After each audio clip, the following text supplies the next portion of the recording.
ก็สบายดีเนาะทุกคนเปิดภาพมื้อนี้กับพ่อกับแม่สมหวังอีกตอนที่เช้าๆแต่ว่าแดดแจ้งแต่เช้าเนาะมื้อนี้ก็ได้มาถ่ายคลิปสาวโสดอยู่บ้านอื่นพี่แหละนอกบ้านพี่แต่ว่าบ้าน กับพ่อสาวโสดเพิ่นอยู่เนาะเพิ่นยังบ่ทันได้ไปให้ไปหน้าทุกคนเลยเดี๋ยวยังไปโอ้ไปล้มน้ำกันพร้อมกันเลยว่าซื้อเสียงเฮียงนามเพิ่นเป็นจังใดมาจังใดเดี๋ยวแม่สมหวังก็สิไปสัมภาษณ์ให้ FC เบิ่งหลังจากสัมภาษณ์แล้วนี่ก็สิกลับเมื่อเกี่ยวข้าวอีกเนาะเพราะว่ามื้อนี้ก็เป็นวันพักวันพรเนาะก็ใช้เวลานี้เกี่ยวข้าวออกกระสุกเหลืองหลายเต็มทงก็เลยเนี่ยเวลาช่วงนี้มาเกี่ยวข้าวมื้ออื่นนี่ก็แม่นไปเวียกไปงานต่ออีกที่แหละแม่สมหวังก็ได้เดินทางมาทางบ้านไกลตึก10 กว่ากิโลเมตรมาหาทางสาวโสดเพิ่นก็โอเคเนาะทุกคนเพื่อบ่เป็นการซักซ่าเสียเวลาเฮากลับไปพบไปพ้อกับสาวโสดนํกันว่าชื่อเสียงเรียงนามเพิ่นเป็นจังใดเป็นจังใดคือยังโสดเนาะเดี๋ยวจังไปโอ้ไปลมนํกันเลยพร้อมๆกันกับแม่สมหวังเลยโดยสบายดีสบายดีเนาะ วันนี้ก็ได้เดินทางมาหาสาวโสดเพิ่นซื้อเสียงเฮียงนามว่าจังใดเนาะ ซื้อมีสระอีมอมีเอกมีเนาะ อายุจักปีแล้วอายุ28 ปี28 ปี28 ปีก็ยังหนุ่มๆน้อยๆนึงเนาะ ยังบ่เคยแบบแต่งงานจักเทื่อบ่ยังโอ้เลือกหลายบ่คือยัง ก็ถามว่าเลือกหลายบ่ก็เลือกแน่เพราะว่าที่บ้านเฮาก็สลายมีแต่ขี่มาขี่กะเอาเด้ก็เลือกเอาคนที่เขาเฮ็ดเขาหาเนี่ยเพราะว่าเฮาสิฝากชีวิตไว้กับเพิ่นเนาะเพื่อบ่แม่นสิอยู่มื้อนี้มื้อวานนะว่าแล้วกันเนาะ ก็แม่นความเพิ่นเนาะทุกคนปกติแล้วแต่ละมื้อละวันเจ้าเฮ็ดเวียกเฮ็ดงานจังไงก็บ่ได้เฮ็ดหยังอยู่เรือนละสิงานเกี่ยวข้าวเกี่ยวข้าวบ่ได้แม่นแบบมีเปิดห้านเสริมสวยเสริมสวยบ่คือเห็นเจ้าแบบเกี้ยงๆงามๆใช่นะ อย่าว่ามีห้านเสริมสวยเคยไปทำงานอยู่เมืองไทยอยู่บ่เคยอยู่2 เทื่อ2 เทื่อไปเทื่อนึงจักปี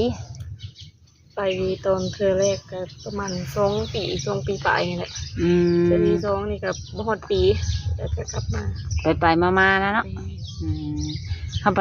ปเมืองไทยพุ่นก็บ่มีบ่แบบผู้บ่าวผู้แพ้วมาส่วนหลายเฮาก็เฮ็ดแต่เวียกอยู่พุ่นไปพุ่นแห่งบ่กล้าไปเปิดใจมักไผเพราะว่าเฮาไปเป็นลูกจ้างเขาเจ้าเลยย่านบ่กล้าทะเยอทะยานเนาะ เจ้าก็เฮียนเขาเฮียนอยู่บ่ตะกี้เข้าอยู่เข้าห้องม.1 สิขึ้นม.2แล้วก็ออกก็แสดงว่าเจ้าก็อ่านได้เขียนเป็นเนาะภาษาไทยเจ้าก็อ่านได้บ่อ่านได้แบบถามเผื่อ FC เพิ่นสิเซตสิหยังเข้ามานะอ่านได้คันเฮาบ่เป็นหนังสือก็สิได้อัดคลิปเสียงมาไปสินะภาษาอังกฤษเจ้าก็เป็นบ่เป็นแล้วนะได้แต่เบิ่งปากเพิ่นเนาะ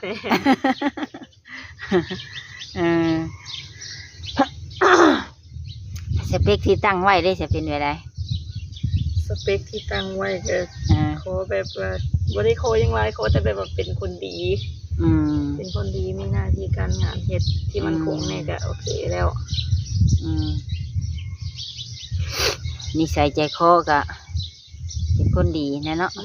ก็บ่อยากให้แบบว่ามีการลงไม้ลงมือหั่นแหละเวลาผิดเร็วกันมาเนาะเป็นคอแบบนั้นทุกคนอายุได้ใช่นะอายุบ่คอ30ขึ้นไปหาประมาณ60หรือ65ก็ได้แบบ65ก็ยังสิพิจารณานะเนาะกันโชนอ่อนแอดๆนี่ก็จังว่าได้นึงจะบ่เพราะว่าเราก็เลี้ยงตัวเองสิบ่กุ้มเลยดิยังสิได้เลี้ยงไว้ซั่นอีกก็คือสิ บ่ไหว้พากันกินเกลือเลยเขาเป็นไปได้ สิได้เสียเปลี่ยนเพิ่มเพิ่มกันอยู่หั่นแหล้วเนาะ โอ้ยก็เว่าหยอกเพิ่นเนาะทุกคน วันนี้จะมักทางใดเป็นพิเศษลาวไทยต่างประเทศ ทางไหนก็ได้ทั้งไทยต่างประเทศก็ได้ อืมวันนี้สมมติเอากันแล้วเจ้าสะดวกไปอยู่ในเพิ่นบ่หรือมาอยู่พี่ ก็แล้วแต่คันสมมุติเพิ่นมีหน้าที่การงานที่มั่นคงทางเพิ่นก็สามารถไปอยู่นำเพิ่นได้ อืมเพราะว่ามาบ้านเฮาเพิ่นบ่สามารถเฮ็ดธุรกิจได้สมมติว่าเนาะเพิ่นอยู่พุ่นว่าเฮ็ดธุรกิจได้แล้วก็เฮาก็ไปอยู่นำเพิ่นเนาะเพราะว่าอยู่ไสก็หากินคือกันนั่นแหละ อันอยู่เพื่อนเจ้ามีไอ้น้องจักคนแท้ มีน้อง2 คนเขาเป็นลูกกก จะเป็นลูกกก มีน้องชายผู้หนึงน้องสาวผู้หนึง เพิ่นเอาผัวเอาเมียแล้วบ่ น้องชายเอาเมียแล้ว โอ้ น้องสาว แซงทางเลยได้นี่เนาะ แม่น มีไอ้น้อง3 คนเนาะพ่อแม่ก็ยังบ่ ยังแต่แม่พอเสียแล้ว อืมอาชีพอยู่เพื่อนเฮ็ดหยัง บ่ได้เฮ็ดหยัง เฮ็ดไร่เฮ็ดนาบ่ เลยเลี้ยงเป็ดเลี้ยงไก่ ตามภาษาบ้านเฮาเนาะส่วนใหญ่ก็แม่นเฮ็ดนาเลี้ยงเป็ดเลี้ยงไก่ยามแล้งก็ปลูกผักบ่บ่ได้สู่ปลูกเนาะ เพราะว่าอยู่เขื่อนมันบ่ได้มีหัวแบบว่าอันนั้นน่ะนะไก่มันช้า อืม คำบ่มีหัวนี่ก็ยากอยู่ได้ไก่เนาะ เพราะว่าเลี้ยงไก่เลี้ยงเป็ดเด้ เป็ดกึ่งเฮานี่เหมาะเลยว่าเป็ดกับกาบ เป็ดคือเฮาเลย เลี้ยงไว้กินมันหลายก็ขายเนาะ นี่ถ้าบ่พอสิได้ขายนะ เป็นได้ได ตัวใดก็คือว่าแพงเบิด สิขายออกก็คือว่าสิได้ อยากขากินกะทิยากเหรอ เสียเอาสิซื้อ คนหลัก แม่นคนละ2-3 ตัว มานี่เกี่ยวข้าวแล้วบ่อยู่นาจ้ะ ยัง ยัง เกี่ยว บ่ได้ แต่ของป้า นากับเพื่อนเจ้าอยู่ไกลกันบ่ ไก่อยู่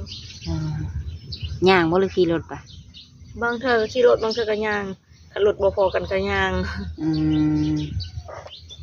ยังหนมอยู่แล้วว่าแม่เจ้าก็ ยังอยู่ เพิ่นก็บ่ได้เอาผัวใหม่เลยบ่ ยังอยู่ แต่ลูกก็ยังบ่รอดแล้วเพิ่นว่าแล้วเนาะ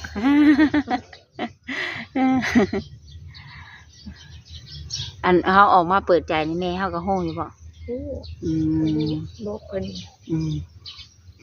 เพิ่นก็เฮ็ดหยังเอามาแล้วเนาะเพราะว่าเฮาก็เป็นลูกกกเนาะ เพิ่นให้หาลูกเคยมาเลย บัดนี้เจ้าสะดวกให้แจกเฟซแจกไลน์บ่หรือว่าแนวใด ก็สะดวกอยู่ ทางไหน แต่ว่าหลายบ่ได้ซ้ำหลาย ทางไลน์บ่ได้จ้ะ แม่นตั้งบ่ได้ มันเป็นไงเนาะเอาไปให้ห้านเพิ่นเบิ่งตื้มอีกยันว่าเฮาทางเฮาเฮ็ดบ่เป็นเด้ สงสัยอยู่ เฮ็ดบ่เป็นว่าเพิ่นเมียนเนาะลังเทื่อห้านเพิ่นเฮ็ดให้ได้ แม่น หักส่วนใหญ่ก็แม่นสะดวกทางไลน์บ่ แม่นละ เฟซได้จ้ะ เฟซก็ได้อยู่แต่ว่ากันว่าได้แบบว่าหลุมได้น้อยหนึงอะนะเพราะว่าบางเทื่อเฮาก็ต้องมาเฮ็ดเวียกเวียกสารเด้ยันเพิ่นบ่เข้าใจบางเทื่อ ยันเพิ่นสิคิดว่าเฮามีผัวแล้วบ่แน่นนี่อยู่แล้วเนาะมีคนของ อยู่ ใจ เรือนคนเดียวต้องบ่จักเป็ดไก่บ่จักหมูอะเด้ ว่าเวียกนิดหน่อยค่ะมันบ่จักแล้วเนาะ นี่ เวียกเทือนเวียกชานนะเฮ็ดนั่นเฮ็ดนี่เฮ็ดนั่นเฮ็ดนี่บ่จักแล้ว ผ่านมาเคยมีผู้บ่าวอยู่บ่แถวบ้านเฮานี่ค่ะ บ่มี บ่มี แม่น อืม มีแต่ผู้บ่าวบ้านอื่นแต่ดุนแลลงกันแต่ดุน แต่แบบเพิ่นติดยาแล้วก็พ่อแม่บ่มักก็เลยเลิกกัน พ่อแม่ทั้งเจ้าพี่แหล้วเนาะ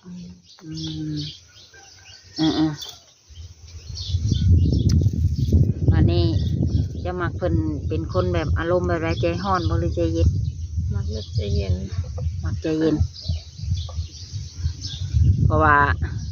มันสิคล้ายกว่าใจร้อนเนาะ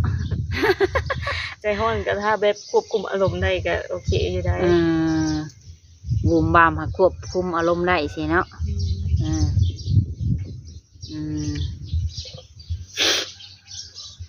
ไปทำงานอยู่เมืองไทยอยู่ที่เสียจังหวัดใดนะ